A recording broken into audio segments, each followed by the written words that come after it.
Obrigado, querida. Já estou começando a live. Beijo.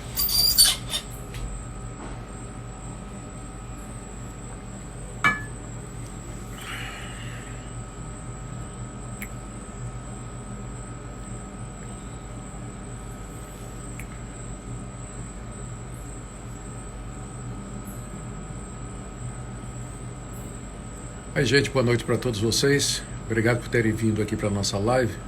Estou convidando agora o nosso que vai conduzir uma série de perguntas. Se a minha internet travar por aí, vocês me desculpem, porque aqui na região a internet em si está muito lenta e eu estou fazendo com o 3G. Fala, Então, chefe.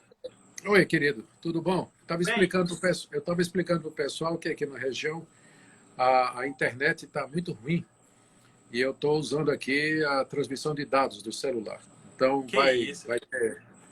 vai ter algumas variações por aí, fora a conta gigantesca que vai chegar no fim do mês. Ai, ai. Mas vale a pena só para estar com você e ouvir as Ah, perguntas eu sei. cabeludas que você sempre traz para mim. Tudo certo por aí? Tirando a internet? Graças- Não entendi. Se Tirando a internet, tá tudo bem por tirando a aí? internet, está tudo bem. Tá. Deixa eu tomar aqui um pouquinho de vitamina C. Eu quero deixar bem claro que isso aqui é vitamina C, para ninguém Explica esse dizer negócio, porque nada. depois vai pro Fuxico Gospel, vai para aqueles programas, esses negócios. Vitamina C que a Minka acabou de trazer aqui, E o meu é água, só para deixar claro também, com o meu é água. certeza. Chefe, hoje tem umas boas perguntas aí para serem respondidas. Sim. Como sempre, as perguntas são fáceis que mandam para o senhor, né? Nunca o pessoal manda Só pergunta coisa difícil. fácil. E a Só primeira coisa... pergunta é: quem são os fiéis que foram ressuscitados com Cristo em Mateus 27:52? Certo. Bom, algumas coisas que a gente precisa lembrar para responder essa pergunta. Era até bom aí se os queridos que estão acompanhando a gente abrissem aí o seu aplicativo, a sua Bíblia e dessem uma olhada.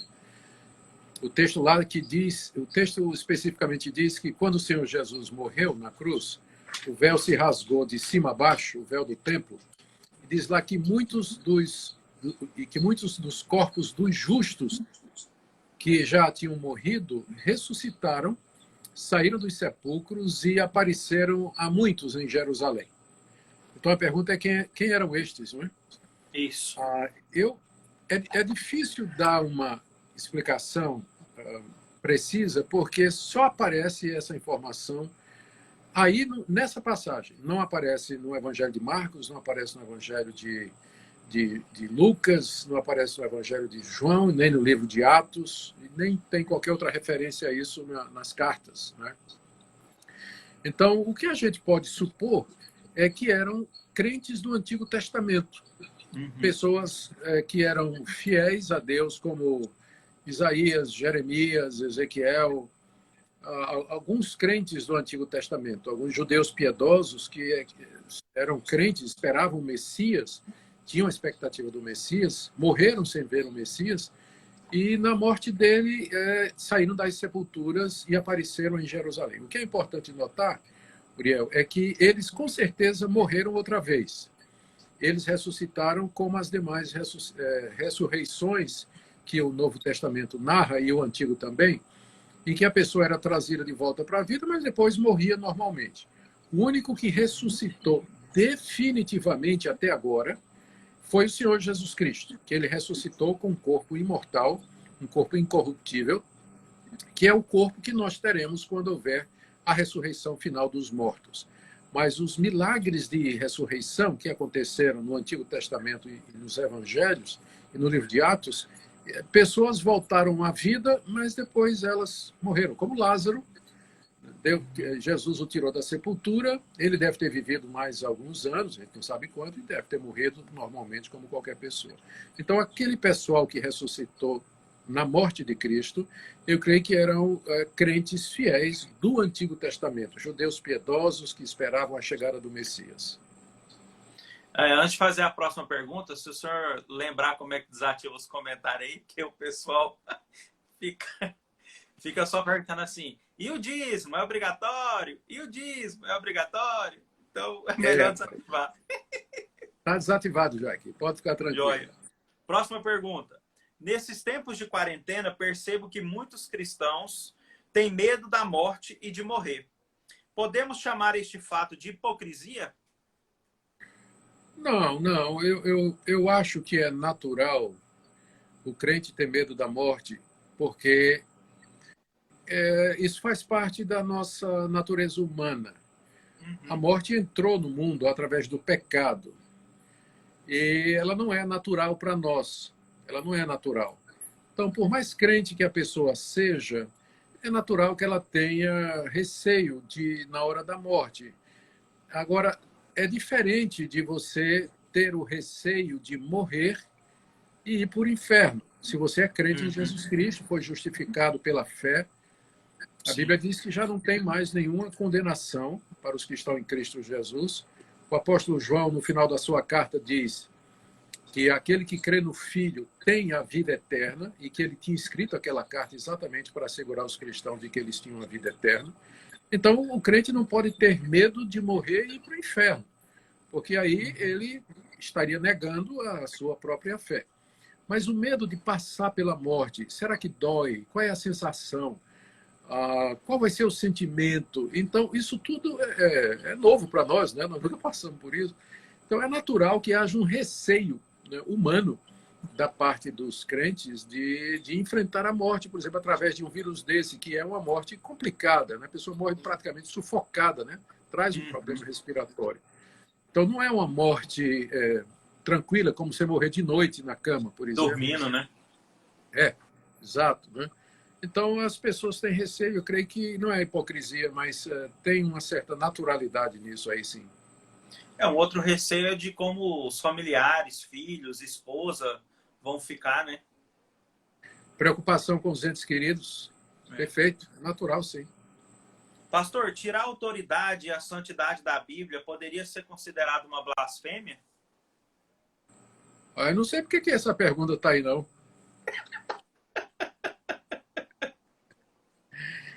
Eu não diria uma blasfêmia, porque a Bíblia, quando usa a palavra blasfêmia, ela sempre se refere a insultos proferidos contra Deus, contra a pessoa do Senhor Jesus Cristo e contra o Espírito Santo. Então, blasfemar geralmente é insultar ou falar mal. É isso que a palavra significa no original grego. Significa falar mal de alguém. E, com isso, insultar aquela pessoa, uma vez que aquela pessoa está em autoridade. Uma pessoa negar a autoridade da Bíblia, a sua veracidade, e dizer que ela tem erros e esse tipo de coisa, não é, na verdade, uma blasfêmia, mas é nós chamaríamos de uma heresia. Existe a diferença entre erro, que é um equívoco teológico que não traz muitas consequências, por exemplo, o batismo é por aspersão ou por imersão. Se for por imersão, quem batiza por aspersão está errado. Se for por aspersão, quem batiza por imersão está errado. Então, um dos dois lados está errado. Mas é o tipo de erro que nada vai alterar as doutrinas centrais do Evangelho, nem a nossa salvação. Mas a negação da veracidade da Escritura, da inspiração da Bíblia e da sua autoridade, que foi ratificada pelo Senhor Jesus, pelos apóstolos, pelos pais apostólicos, é a crença da cristandade histórica, é a pessoa se colocar fora realmente do círculo cristão. E aí é o que nós chamaríamos de heresia, que é semelhante a negar a Trindade ou negar uma das duas naturezas de Cristo. É um erro gravíssimo e, na minha avaliação, chega realmente a ser uma heresia. Pastor, uma seguidora perguntou, no céu poderei abraçar Jesus? Eu espero que sim, né? Porque lá não tem isolamento social, né? Com certeza. Olha, se ela está pensando num abraço como nós nos abraçamos aqui entre nós, isso não será possível no céu. Porque, veja bem, o céu é o estado intermediário. A pessoa morre, o crente morre aqui, o corpo fica sepultado e o espírito vai para Deus. Como o Senhor Jesus gritou na cruz. Deus meu, porque me desamparastes, e em seguida disse, nas tuas mãos entrego o meu espírito, e morreu. E foi sepultado. Mas ele tinha dito ao ladrão, hoje estarás comigo no paraíso. Então o corpo de Cristo foi sepultado, passou sepultado no sábado, né, no dia de hoje, mas o espírito dele já estava com o Pai, lá no paraíso. E é isso que acontece conosco quando nós morremos. O nosso corpo vai ser sepultado, mas nosso espírito já entra imediatamente na presença de Deus e começa a desfrutar das benesses e dos privilégios de estar na presença de Deus. Só que nós não estamos ainda no estado físico de novo. Quando é que isso vai acontecer? No retorno de Cristo, ele vai ressuscitar os mortos. E os crentes em Cristo receberão de volta os seus corpos, mas transformados, glorificados, sem defeito, sem mancha, e o que é mais importante, sem pecado. E aí sim, com os nossos corpos glorificados, que serão iguais ao corpo de Cristo, nós podemos nos abraçar. Nós podemos estar juntos, segurar as mãos, dar um tapinha nas costas uns dos outros, conversar, e nós estaremos morando no novo mundo que Deus vai criar através de Cristo, no retorno do seu Filho Jesus Cristo. Você pode ler para isso o livro do profeta Isaías e a segunda carta de Pedro, capítulo 3, e também o final do livro de Apocalipse, onde fala do novo céu e da nova terra, onde habita a justiça. Pastor, o que significa colocar a mão no arado? Pessoal, é vitamina, tá? Para quem entrou depois que ele avisou, é vitamina C com água. Vitamina C, sim, é bom, importante. O pessoal que chegou agora, isso aqui é vitamina C com água, tá bem? Botar a mão no arado foi a expressão que Jesus usou para repreender, num certo sentido, um seguidor que, quando Jesus disse assim, vem e me segue, ele disse, Senhor, deixa primeiro eu sepultar os meus mortos, ou eu comprei uma junta de bois, eu preciso experimentar, ou então eu casei, preciso ir para a lua de mel. Outro disse, eu comprei uma propriedade e eu tenho que examiná-la. E Jesus Cristo disse, aquele que põe a mão no arado, ele não deve voltar atrás. O que ele quer dizer é o seguinte, ele está se referindo ao costume ou à prática do cultivo e da semeadura na Palestina. O que acontecia? O dono da terra, ele tinha uma junta de bois, debaixo da mesma canga, né, do mesmo jugo, e atrelado ao boi tinha um arado, que era um pedaço de madeira revestido de metal pontiagudo, e que era puxado pelo boi e dirigido pela pessoa que estava atrás. Então, uma vez que ele começou a arar, uma vez que ele enxota o boi, né, vamos, e o boi começa a andar, ele segura o arado e o bicho vai rompendo a terra, né? Vai rompendo a terra. Então, uma vez que aquele processo começou, não tem como voltar atrás, não tem como largar a mão do arado, que seria, então, prejudicar todo o trabalho. Então, com isso, Jesus está dizendo o seguinte, se você quer ser o meu discípulo, tome uma decisão de que você não vai voltar atrás. Assim como quem começa a arar. Começou, tem que terminar. Pense bem antes de ser meu discípulo, porque tem um custo. Jesus estava desestimulando, então, aquelas pessoas que não tinham convicção plena a seguirem a ele. Ele queria que somente aqueles convencidos de quem ele era e do custo, de fato, se declarassem discípulos e quisessem segui-lo. Quem botasse a mão no arado e olhasse para trás, né, parasse de fazer o que estava fazendo, não seria digno de Cristo. Uma pergunta feita por uma irmã membro de uma igreja. Quando a esposa do pastor é ciumenta, o que devo fazer? Lembrando que já evito bastante qualquer aproximação e nem aconselhamento peço ao pastor.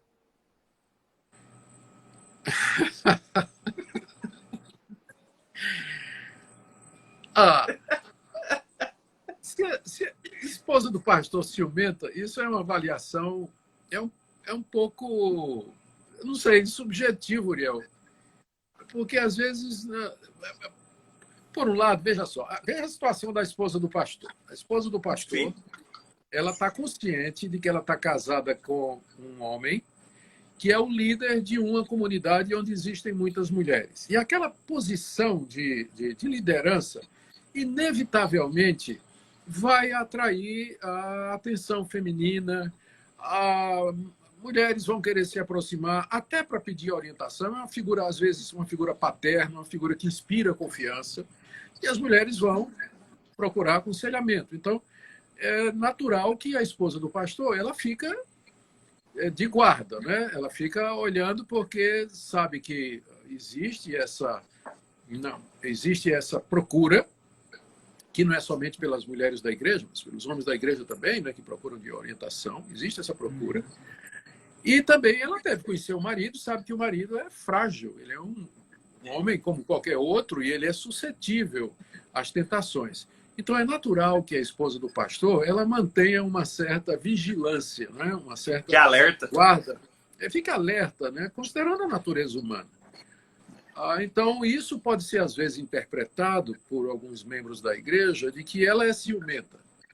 Às vezes pode ser que ela seja mesmo, né? E aí essa mulher que notou não deve ser a pessoa a procurar a esposa do pastor e dizer: eu acho você muito ciumenta. Porque a esposa do pastor vai dizer: por que você está dizendo isso? Não é? Por que você está dizendo isso? Não é? Então, a melhor coisa seria que alguém da liderança da igreja, um dos líderes da igreja, anciãos, presbíteros, outros pastores, pudesse abordar o pastor e a sua esposa e dizer: olha, a gente tem ouvido que existe a ponto de que está prejudicando o trabalho do pastor, tem mulheres que não querem nem chegar perto para pedir conselho porque tem receio da reação da esposa. Então, tratar isso da maneira correta. Pessoas abordarem o pastor e sua esposa, mas não essa mulher que está achando que a esposa é ciumenta, porque né, vai dar impressão. Vai dar problema. Né, vai dar problema, pode ter certeza. Pastor, é possível que uma igreja viva sem pastor, um líder, e ao invés disso, ouça sermões e mensagens de pastores retiradas do YouTube?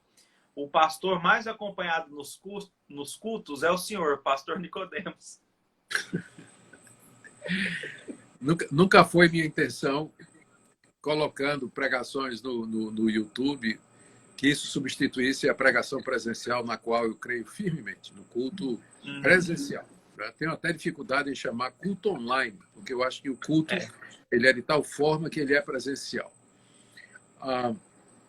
Uriel, há casos, há uma ideia equivocada aí na pergunta que foi feita, porque dá a impressão de que a igreja ela é pastoreada por uma pessoa só. E, na verdade, não é. A Bíblia nos ensina de que a igreja deve ser governada e pastoreada por um conjunto de pastores que são chamados de presbíteros. Presbíteros também são pastores. O ideal de uma igreja é que ela tenha presbíteros e pastores. Presbíteros docentes, que são presbítero regente, que são aqueles que cuidam mais da parte administrativa da igreja, e os presbíteros docentes, que são aqueles que se dedicam ao ensino e à pregação da palavra, que são chamados de pastores. Então, pode acontecer que a igreja fique sem um docente por algum tempo, mas os presbíteros regentes estão lá e alguns deles pregam também. Eu conheço casos de igreja, e não é tão incomum, do pastor ser acometido de alguma enfermidade ou alguma coisa aconteceu que ele teve que sair do seu posto de pastor, e a igreja ficou durante algum tempo debaixo da orientação dos presbíteros, e que faziam o trabalho pastoral, de visitação, se reuniam, organizavam o que era preciso, e de vez em quando vinha um pastor a convite para pregar, celebrar a ceia, realizar os batismos e levar a vida normal da igreja. Tem igreja que passa um ano inteiro assim, né? Não é o ideal. Não é o ideal. O ideal é que a igreja tenha um docente, um expositor bíblico que dê o rumo, que instrua, que inspire, que oriente as pessoas. Mas a igreja sobrevive sem necessariamente ter um pastor, mas deve ser visto como algo provisório. Algo provisório. É bom ter alguém consagrado, preparado, que estudou e que se dedique e se afadiga ao ensino da palavra de Deus para fazer isso. Eu sei que tem denominações no Brasil, e não só no Brasil, mas no mundo, onde não existe a rigor um pastor. E os anciãos procuram resolver a situação. Isso pode, por um lado, trazer algum benefício, mas eu creio que o negativo pesa mais. Porque esses irmãos são todos trabalhadores, assim, eles têm um emprego, trabalham durante a semana, cada um na sua profissão. E cadê o tempo para vigiar, perdão, para visitar as ovelhas? Cadê o tempo para preparar bons sermões? Muitos deles chegam no domingo cansados, trabalharam o sábado o dia todo, não tiveram tempo nem de preparar um sermão, abre a Bíblia em qualquer lugar, diz lá o que vem à cabeça, ou uma devocional que ele fez, e o rebanho padece. Nós precisamos de pastores de tempo integral que se dediquem de verdade, não é para ficar na internet, como tem muitos que ganham em tempo integral e ficam na internet o dia todo. E que gaste tempo pastoreando mesmo. Então, é ideal isso aí. É o ideal. Pastor, como o senhor enxerga esse certo fanatismo que alguns evangélicos têm pelo presidente da República? Fanatismo mesmo, como você disse. A gente não deve nunca, a Bíblia é muito clara nisso, nós não devemos nunca colocar nossa esperança nos governantes terrenos. Eles são fracos, são frágeis, eles são sujeitos a paixões, eles podem ter motivações erradas. O que acontece é que, às vezes, a igreja se alia publicamente, oficialmente, com um determinado governante.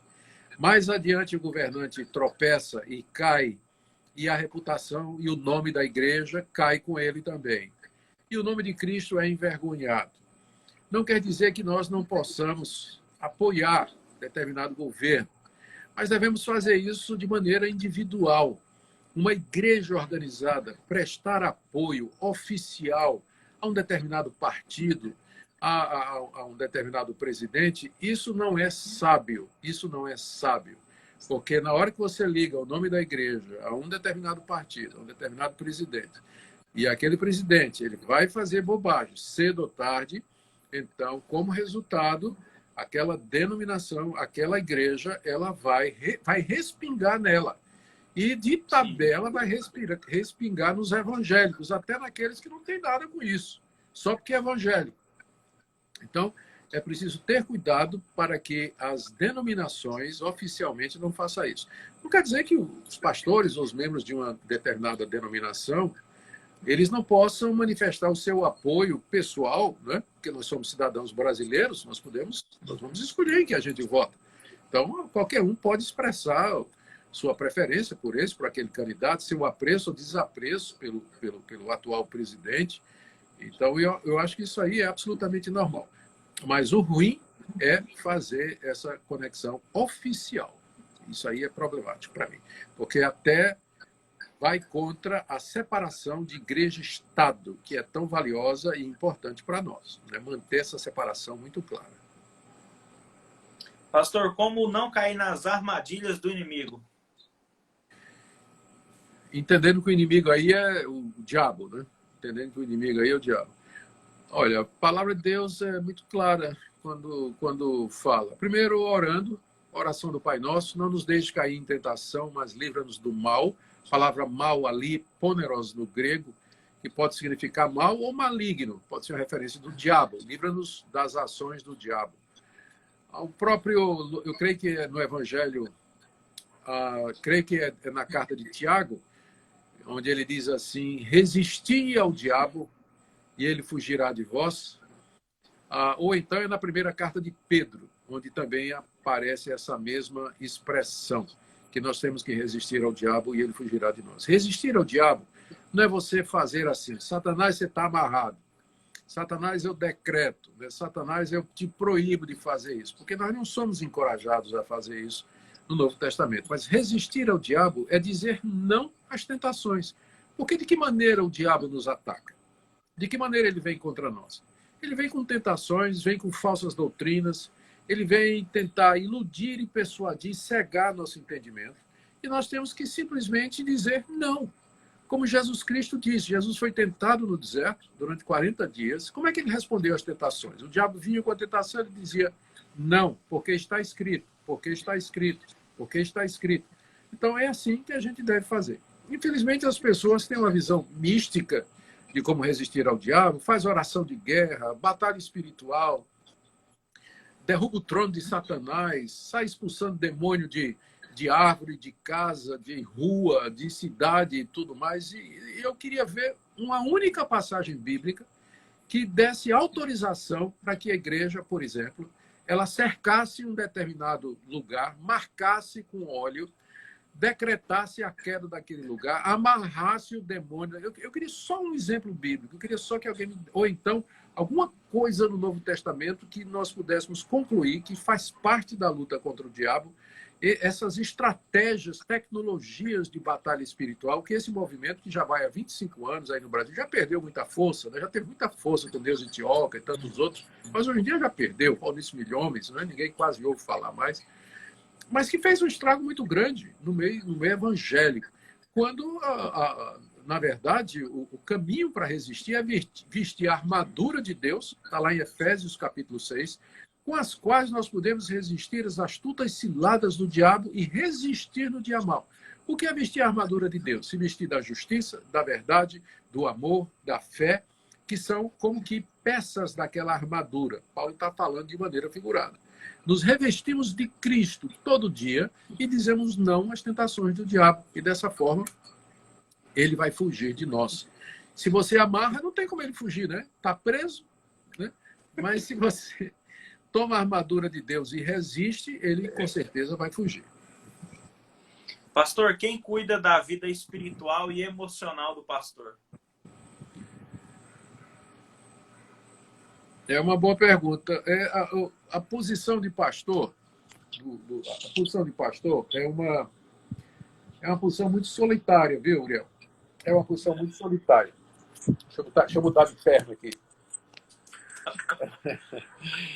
É uma posição muito solitária. Os pastores, eles têm poucos amigos com os quais eles podem abrir o coração e expressar o que eles estão sentindo, o que estão passando. Eu vou explicar por quê.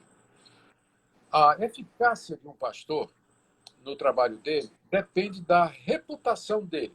Depende da reputação dele.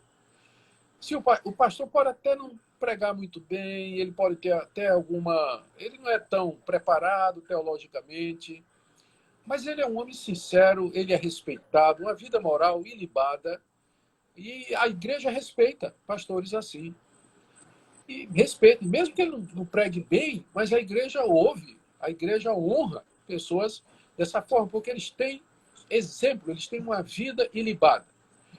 Aí acontece que esse pastor, imagina, ele está passando por dificuldades, ele está passando por dificuldade no casamento dele e tudo, e ele sabe que ele precisa de ajuda. Aonde é que ele vai buscar essa ajuda? Se ele for conversar com outros pastores e pedir ajuda, qual é o medo que ele tem?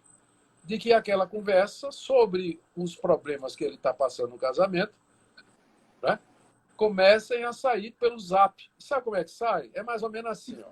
Você abre seu coração com um colega pastor, dizendo que você está passando por um momento de dificuldade, sei lá, vamos supor, casamento. Né? E pede para manter sigilo, tal, pede oração. Aí aquele pastor em quem você confiou, ele vai mandar uma mensagem de Zap ou um áudio para um outro pastor dizendo, olha, só para você orar. É só para você orar, não passa para ninguém. Ora pelo pastor fulano e tal, o casamento dele está passando por dificuldade. Só para você orar. Aí aquele outro já passa para outro, só para você orar. Ora para o fulano, está passando por dificuldade. Daqui a pouco a igreja toda está orando pelo pastor, né? E a reputação dele, aí vem maledicência, vem inferências, vem tudo. Então, esse é um fato. Por isso, pastores, eles são solitários. Eles têm dificuldade de encontrar alguém em quem confiar e abrir o coração. Eu, pela graça de Deus, eu tenho bons amigos e nos momentos de crise, de dúvidas que eu atravessei na minha vida, eu pude contar com amigos preciosos que pastorearam o meu coração, pastorearam minha alma, e eu dou graças a Deus por essas pessoas. Mas, por isso eu recomendo aos jovens pastores, os pastores em geral, que cultivem boas amizades. Gente com quem você pode se abrir, gente com quem você pode confiar, porque pastor precisa ser pastoreado também. Pastor precisa de cuidados espirituais, porque senão ele vai acabar cedendo em algum tipo de tentação, exatamente porque não procurou ajuda. De vez em quando aparece um escândalo aí, no meio evangélico, atingindo líderes, a gente fica, mas meu Deus, de quem poderia imaginar? Exatamente por isso, ninguém podia imaginar, porque o pastor não buscou ajuda. O pastor não abriu o seu coração com alguém de confiança, enfim. E a situação chega a esse ponto extremo aí. Infelizmente. Pastor, o senhor vê algum problema em ter cantina e livraria na igreja? Isso não seria um comércio? Eu acho que a preocupação do pessoal é com aquela passagem em que Jesus entra no templo e ele expulsa de lá os vendedores, os cambistas. Que, inclusive, deixa eu explicar. Os cambistas e vendedores, eles eram uma necessidade, porque durante as festas tradicionais dos judeus, que eram Páscoa, Pentecostes e Tabernáculos, os judeus vinham de muitas partes do mundo inteiro para Jerusalém para celebrar a festa ali na Páscoa. Ora, você passar 2 meses viajando nas condições de intempérie, né, nos perigos que havia nas estradas, levando a mulher e os filhos numa carroça e ainda um monte de animal para sacrificar, era insano. Então, o que é que o judeu fazia? E isso estava previsto na lei de Moisés. Ele pegava dinheiro, levava dinheiro, quando chegava no templo, ele trocava o dinheiro, porque ele vinha de lugares onde a moeda era outra. Havia judeus espalhados no Império Romano. Então, eles pegavam a moeda, trocavam a moeda, daí os cambistas, e aí eles compravam lá no templo o animal necessário para o sacrifício. O animal necessário para o sacrifício. Gado, ovelhas e aves. Algumas aves eram aceitas como rolinhos, né, por exemplo. Então, era por isso que tinha cambista e por isso que tinha vendedor de animais lá. Por que Jesus arrebentou com tudo aquilo? Porque aquele pessoal que deveria estar prestando um serviço ao povo de Deus, eles estavam se aproveitando e ganhando muito dinheiro em cima daquilo ali. O interesse deles não era abençoar o povo de Deus, mas era ganhar dinheiro. E aí o templo acabou virando casa de negócio para esse pessoal, e foi isso que Jesus não aceitou. Porque a venda de animais e a troca de dinheiro era perfeitamente natural, era necessário, inclusive, por conta dos peregrinos que vinham distante. O que Jesus está condenando ali é a cobiça daquele pessoal. Então, eu creio que o princípio é o mesmo, respeitado o seguinte: igreja hoje não é templo. A igreja não é templo. Não é. Nenhuma igreja é templo, como era no Antigo Testamento. Não era. Então, na hora de fazer a aplicação dessa passagem, as pessoas precisam lembrar disso aqui, que o edifício onde os cultos cristãos acontecem, ele não é o templo de Salomão. Não é o templo de Salomão. Que não existe mais isso. Deus não habita mais em templos feitos por mãos humanas. Aliás, nunca habitou mesmo, como o salmista diz. E segunda coisa, ter uma cantina, ter uma livraria ou qualquer outro serviço para abençoar a vida dos crentes, para ajudar os crentes a crescer, eu não vejo problema nenhum. Na hora que isso se transforma em fonte de lucro e que as pessoas estão praticando preço exorbitante, as pessoas estão querendo ganhar, alguém está tendo algum benefício com isso, né, financeiro, então aí sim é problemático. O conselho da igreja deveria agir, os pastores deveriam agir e não permitir esse tipo de coisa, Então, só para dar um exemplo, lá na nossa igreja, na primeira do Recife, nós temos uma livraria que funciona só aos domingos à noite e na segunda-feira à noite, durante os Expondo das Escrituras. Nós temos o melhor preço da cidade do Recife. Por quê? Porque a gente não tem lucro. A gente praticamente repassa os livros pelo preço que chega para nós. A margenzinha de lucro que tem é para despesas de correio, de manutenção, coisa mínima. E que não é o que entra, sai. O que entra, sai. E eu creio que funciona assim muito bem. Agora, na hora que você monta negócio lá dentro para ganhar dinheiro e enriquecer alguém, tem que ser, não na base do chicote, né? Porque, como eu disse, não tem mais isso hoje, mas com certeza o Conselho da Igreja deve agir para proibir esse tipo de coisa. E aproveitando que o senhor falou sobre isso, quem é de Recife pode comprar de forma online, né?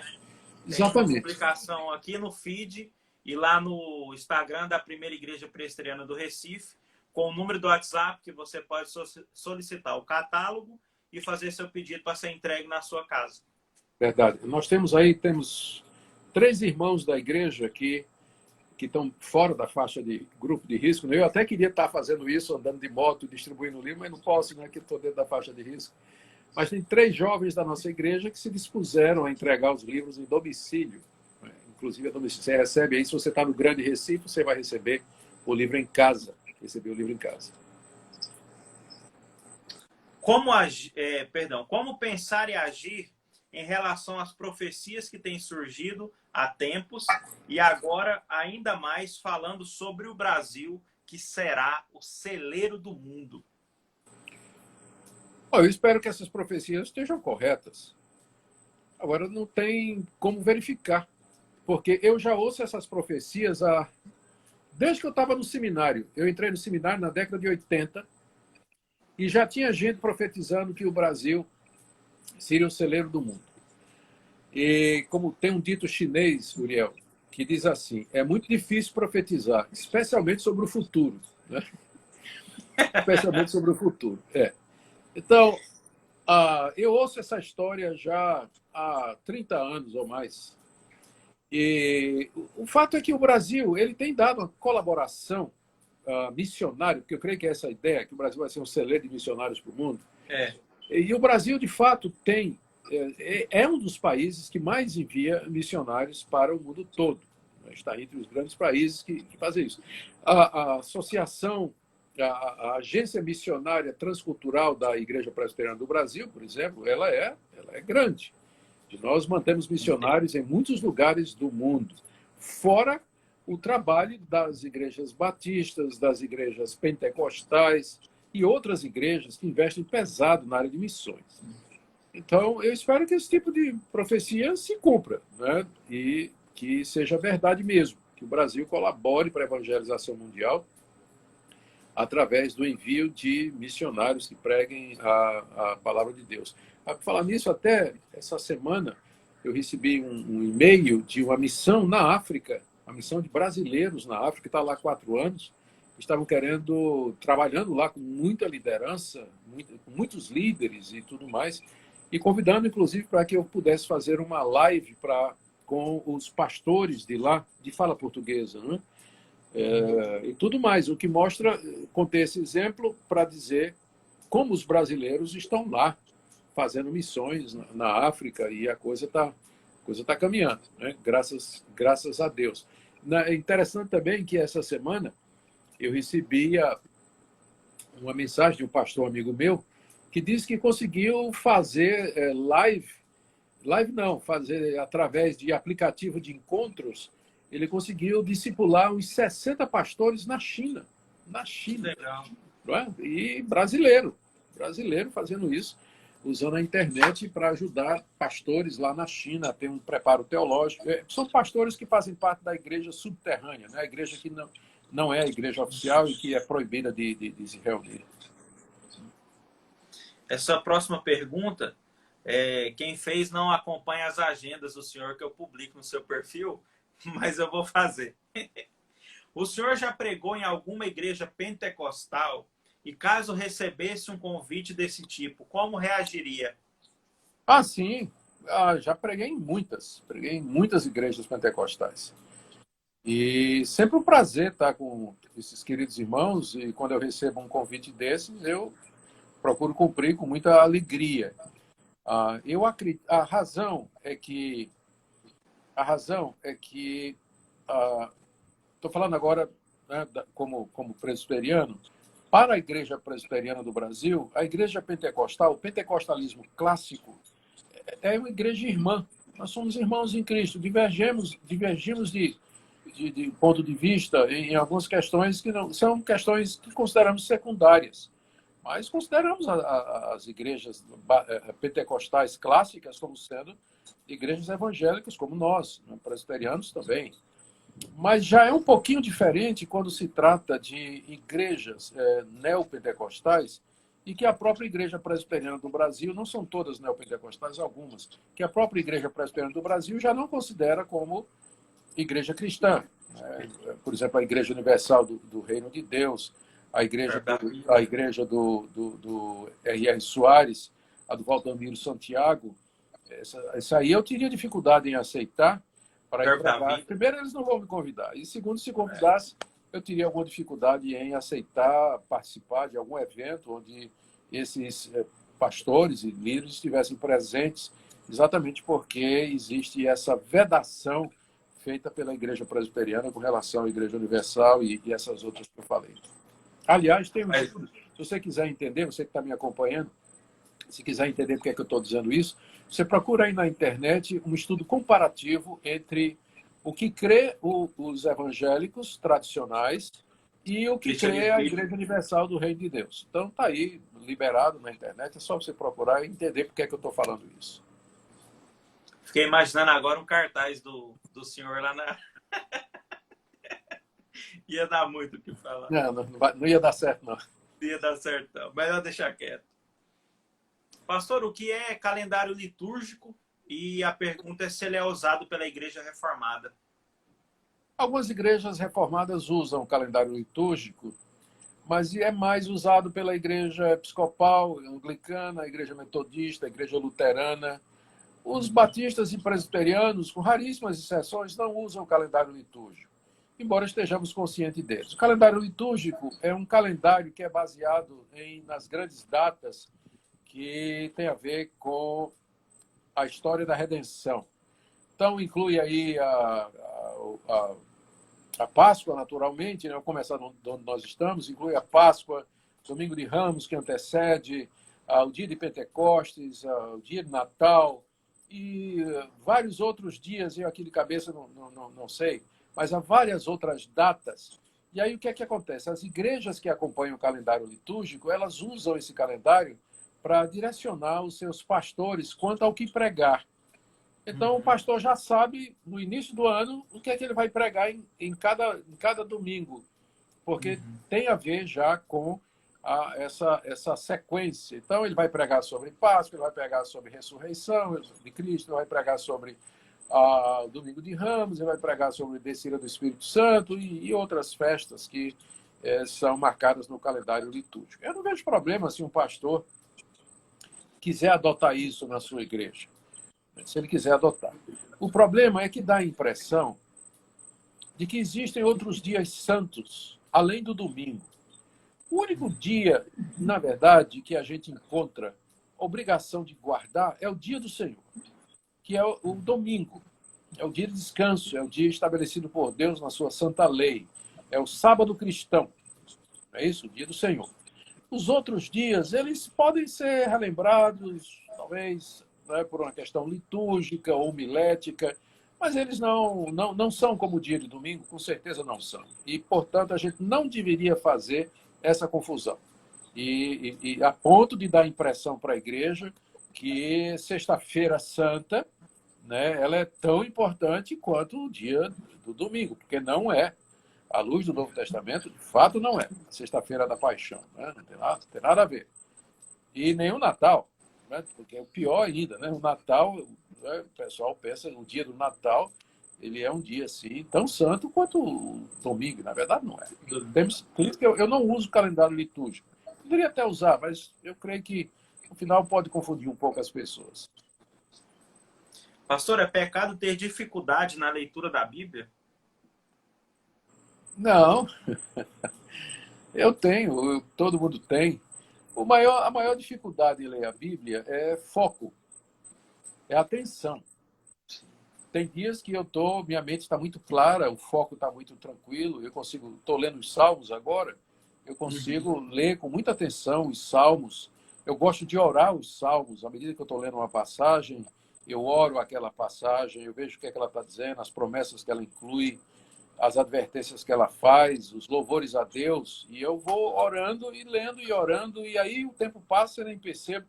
E é uma maravilha, eu recomendo, isso é uma prática antiga, chamada Lectio Divina, que era praticada já há muitos anos, séculos que ela é praticada entre os cristãos.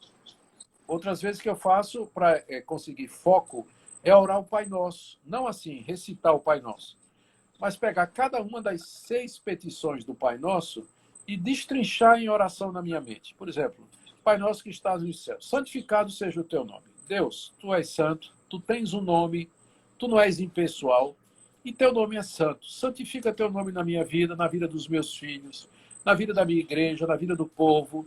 Me usa como instrumento para levar teu nome adiante, entende? Aí eu saio orando cada parte do Pai Nosso. Ou então os 10 mandamentos. Eu começo a ler os 10 mandamentos e vou orando em cima de cada um. Não terás outros deuses diante de mim. Oh, Deus, esconda meu coração.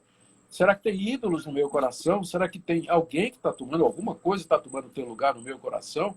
Me dá um coração singelo, voltado para ti. Entende? E isso com todos os 10 mandamentos.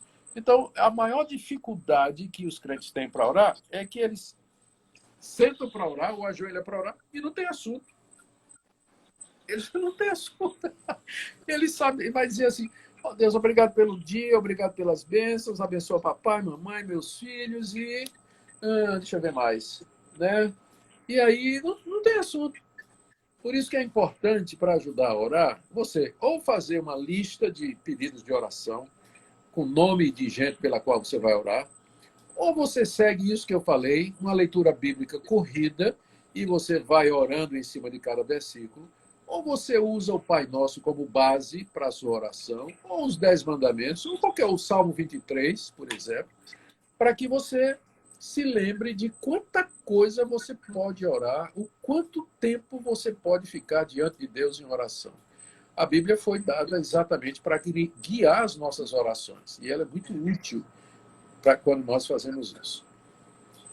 Se você que nos acompanha agora ou vai assistir esse vídeo depois e quer aprender mais sobre o que o pastor Augusto falou sobre a oração do Pai Nosso, tem um sermão do pastor Augusto no canal dele, intitulado Aprendendo a Orar o Pai Nosso.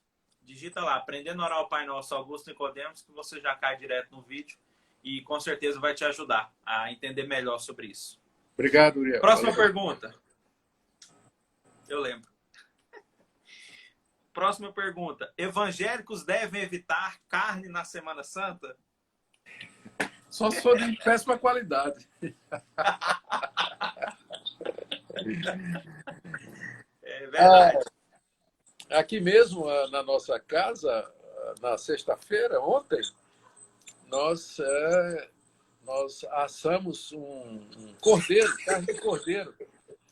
E comemos com pão e uma verdura lá, eu esqueço o nome agora, ela era um pouquinho amarga também, não é?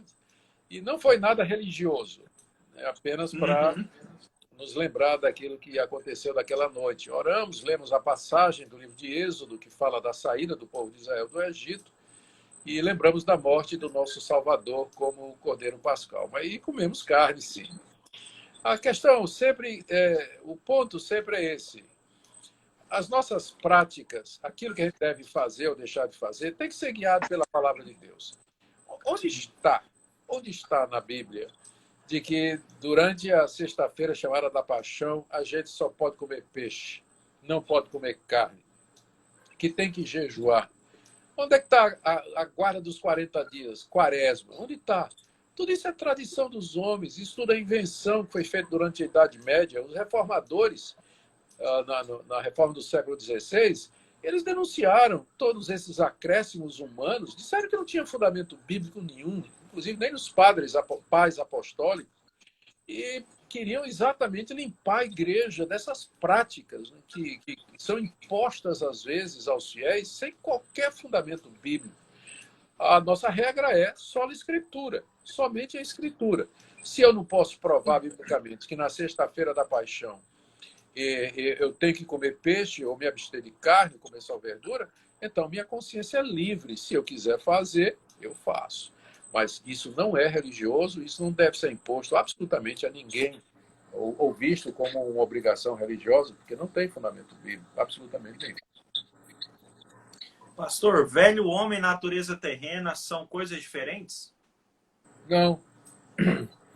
Mesma coisa. Talvez uma nuance aí seja que velho homem, o velho homem é uma referência à natureza pecaminosa que nós herdamos de Adão, que ele é chamado de velho homem porque foi o primeiro. Portanto, é o mais velho da raça humana. Nós herdamos a natureza de Adão. Então, o velho homem está em nós. O velho homem está em nós. Então, essa expressão velho homem aponta para o pecado original. E a outra expressão, diga aí, que você falou, me esqueci agora. Velho homem, natureza terrena. A natureza terrena, ela significa a mesma coisa, só que destaca que essa natureza, ela se preocupa com as coisas desse mundo. A natureza é chamada, nossa natureza pecaminosa, ela é chamada de natureza terrena, exatamente porque ela vive atrás de comida, bebida, sexo, dinheiro, conforto, prazer, diversão, trata das coisas desse mundo, a soberba da vida, a arrogância, falsa intelectualidade. Então, tudo isso faz parte, idolatria. Então, tudo isso são coisas desse mundo. Então, nossa natureza ela é muito apegada às coisas desse mundo. Por isso que ela é chamada de natureza terrena, em contraste à nossa natureza celestial. Somos uma nova criatura, fomos regenerados pelo Espírito Santo e, portanto, nós pensamos nas coisas de Deus, nas coisas futuras, e que são eternas e que haverão de permanecer. Enquanto que as coisas aqui desse mundo, o mundo como nós o conhecemos, ele vai terminar. Vai terminar. Pelo jeito não vai ser com o coronavírus, né? Que a coisa parece que já começa a tomar outro rumo. Mas que vai terminar, vai. E com isso, as coisas que são ídolos das pessoas. Por isso que nós temos que seguir a natureza espiritual, meditar nas coisas de Deus e nos apegar às realidades eternas que certamente se aproximam e que chegarão com o retorno do Senhor Jesus. Pastor, 3 perguntas aleatórias. Reverendo Augusto, o senhor ainda aprecia uma boa buchada? Vixe! Sim, muito. Gosto muito de buchada, de bode, porque tem a tal da buchada do carneiro, é diferente. A carne do bode, pai de chiqueiro, ela é mais consistente, ela tem um cheiro muito mais forte, né? Eu sei que estou deixando gente com náusea por aí, né? Mas é um dos meus pratos prediletos, é buchada de bode, pai de chiqueiro mesmo. Pastor, quantos idiomas o senhor fala? Fluente, além do português, é claro, o inglês e o espanhol. Eu consigo me comunicar em holandês também, por conta do tempo que eu vivi na Holanda e na África do Sul. E consigo ler alemão e francês e o grego do Novo Testamento, sem auxílio de dicionário, a maior parte das vezes. O hebraico eu tenho que recorrer ao dicionário, porque na minha área é mais o Novo Testamento e eu acabei negligenciando essa língua tão bonita, maravilhosa que é o hebraico.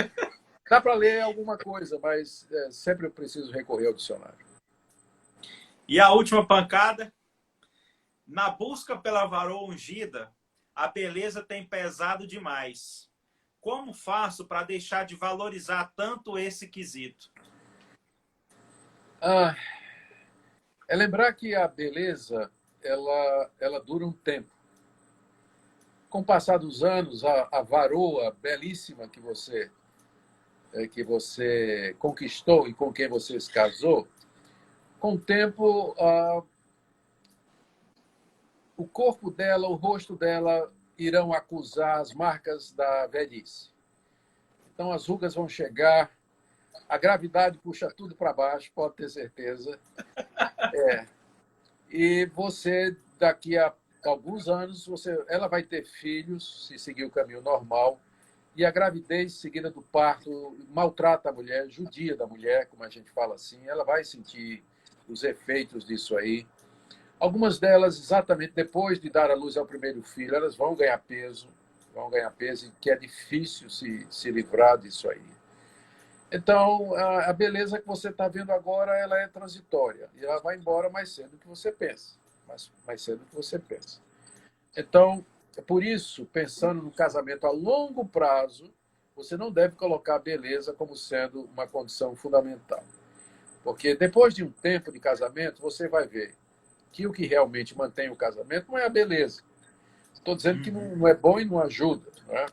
Mas o que vai manter o casamento, sustentar o casamento, é uma mulher que seja compreensiva, um homem que seja compreensivo, que seja amigo, que seja providente, que seja líder, que seja crente, que ore com você, que lhe acompanhe, que lhe ofereça ajuda, da parte da mulher, uma mulher que não vive criticando, que não vive reclamando, mas uma mulher sensata, uma mulher sábia, uma mulher que sabe a hora de dizer as coisas, porque tem mulher que não sabe a hora de dizer a coisa, não é?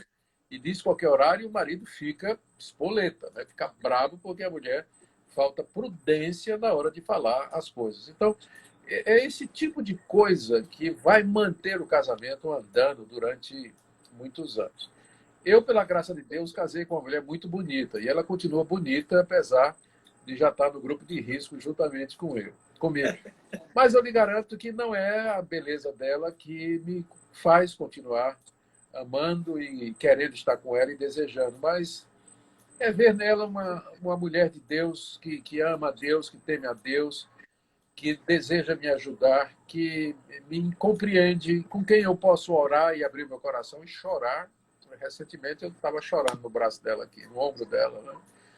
E é isso que vai manter o casamento funcionando. Beleza? Bom, se você encontrar uma serva sábia e bela, ótimo. Mas se tiver que escolher entre um e outro, escolha a sábia. Pastor, sempre bom ouvi-lo, sempre bom conversar com o senhor. Obrigado. Queria agradecer também a todo mundo que nos acompanhou aqui. Mais de 2.600 pessoas ficaram aqui ouvindo as boas respostas do senhor. Que Deus abençoe a todos. Amém. Quem quiser aprender mais, tem vídeo no PNO, tem vídeo no canal do Pastor Augusto, tem vídeo no canal do Em Poucas Palavras. Então tem muito vídeo aí para você assistir durante esse período de quarentena. Amém. E obrigado. Faço minhas palavras do Uriel. Obrigado aí pela assistência de vocês. Deus os guarde. Que amanhã, dia do Senhor, você aproveite para cultuar juntamente com sua família. Se quiser escutar bons sermões, junte a família, faça um culto doméstico juntos. Lembrem que no calendário litúrgico, esse é o domingo da ressurreição, quando nosso Senhor venceu a morte e saiu vitorioso e triunfante da sepultura, para a nossa justificação e futuramente para a nossa ressurreição. Amém. Obrigado, chefe. Obrigado, pessoal. Boa noite para todos. Abraço para a dona Mica. Fica com Deus. Amém. Um abraço. Hoje está com o senhor Salvar aí, viu? Foi bom que você lembrou, viu? Hoje a bola está com o senhor. Tchau, obrigado. Tchau. Tchau.